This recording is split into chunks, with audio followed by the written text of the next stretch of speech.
Hello' friends, এইজোপা বাৰু কিহৰ গছ আপোনালোকে চিনি পাইছেনে? হয়, এইজোপা হৈছে শেৱালি ফুলৰ গছ। এয়া আমাৰ ঘৰৰ শেৱালি ফুল। এয়া মই পাত ছিঙি আছোঁ। আজি শেৱালি ফুলৰ এটা ৰেচিপি বনাম বুলি ভাবিছোঁ।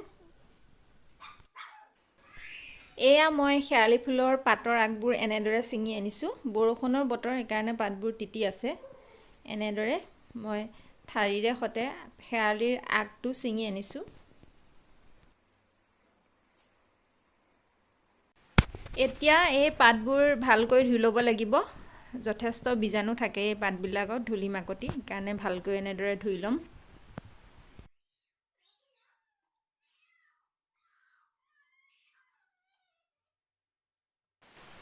এয়া আজি মোৰ বেচন নাছিলে, সেইকাৰণে মই অকণমান আটা গুড়ি, অকণমান কেঁচা পিঠাগুড়ি আৰু অকণমান চুজি লৈছোঁ। এয়া নিমখ হালধি দি দিছোঁ জোখমতে। এতিয়া এইখিনি অকণমান পানী দি পেলাই এনেদৰে ভালদৰে মিক্স কৰি ল'ব লাগিব।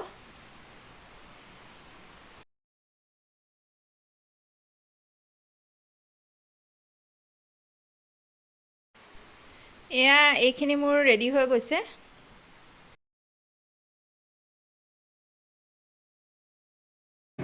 কেৰাহী পাতি দিছোঁ, গৰম হোৱাত ইয়াত অকণমান তেল দি দিছোঁ।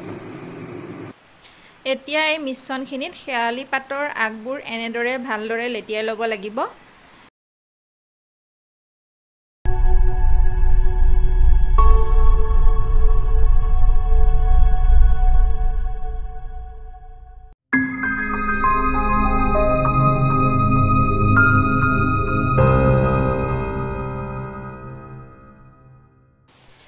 এয়া কেৰাহী গৰম হৈছে। এয়া শেৱালি পাতৰ আগবোৰ এনেদৰে এটা এটাকৈ দীঘল দীঘলকৈ দি দিম তেলত। এয়া মই দি দিছোঁ।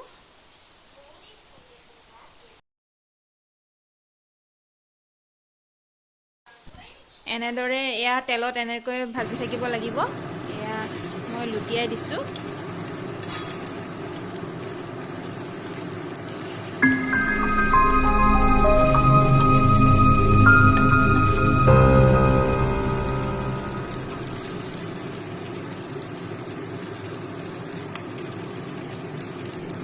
10 মিনিটমান সময় ভজাৰ পাছত এনেদৰে পাতবোৰ অলপ ৰঙা হৈ আহিব।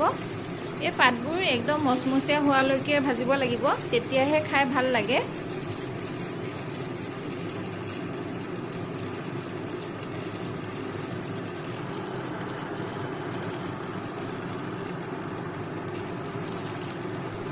এয়া মোৰ পাতবিলাক ভজা হৈ গৈছে।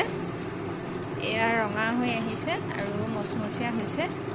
এতিয়া মই এইখিনি কাঢ়ি থ'ম।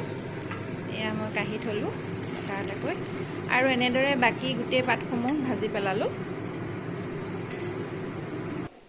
এয়া মোৰ গোটেইখিনি পাত ভজা হৈ গ'ল। আপোনালোকৰ এই ৰেচিপিটো কেনেকুৱা লাগিলে জনাবচোন।